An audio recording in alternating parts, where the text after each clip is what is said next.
جب بھی تم میں سے کوئی غسل کرنے کے لیے چلا جائے فَلْيَسْتَتِرْ پردے کے اندر رہتے ہوئے غسل کر لے. سیدنا ابو بکر رضی اللہ تعالیٰ عنہ غسل کرنے کے لیے پاخانہ پیشاب کے لیے اللہ اکبر کبیرہ بہت دور جاتے تھے اور اپنے کپڑا لپیٹ کر پاخانہ پیشاب کیا کرتے تھے, اللہ سے حیا کرتے تھے. اور رسول اللہ صلی اللہ علیہ وسلم خود اتنا زیادہ حیا والے, اللہ اکبر, حیا والے پیغمبر تھے صلی اللہ علیہ وسلم.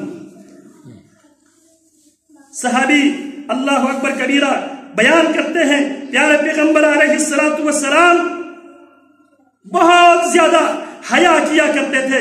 من العذراء فی خدریہا, اس باکرہ عورت سے جو اپنے لیے گھر کے اندر جو خاص خیمے میں شرم و حیا کی وجہ سے, اس زمانے میں جو باکرہ نوجوان لڑکیاں شرم و حیا کی وجہ سے اپنے ایک خیمے میں بیٹھتی تھی, پیارے پیغمبر ان سے زیادہ حیادار تھے.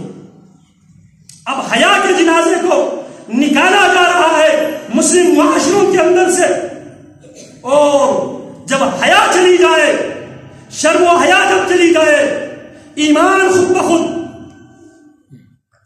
چلا جائے. یہ در حقیقت یہودیوں کی ایک گناہی سازش ہے. یہودی اپنے علاوہ تمام دنیا کے انسانوں کو جانوروں کی طرح سمجھتے ہیں, اور جس طرح جانور سے انسان فائدہ اٹھاتے ہیں لہٰذا وہ سمجھتے ہیں یہ بھی جانور ہی ہے.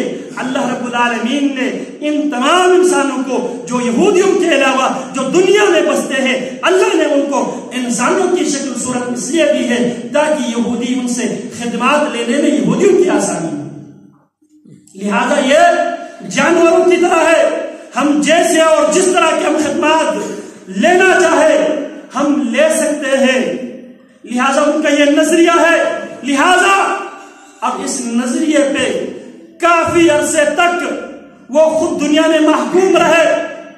دنیا میں جہاں بھی جاتے تھے ان پہ جوتے پڑتے تھے, یہاں تک کہ وہ یورپ کے اوپر, مغرب کے اوپر کھربوں اربوں ڈالر خرچ کر کے وہاں سب سے پہلے انہوں نے مغربی معاشرے سے, یورپین معاشرے کے اندر سے سب سے زیادہ اس کے اوپر انویسٹمنٹ کر کے وہاں پہ مختلف کاسمیٹکس کی, مختلف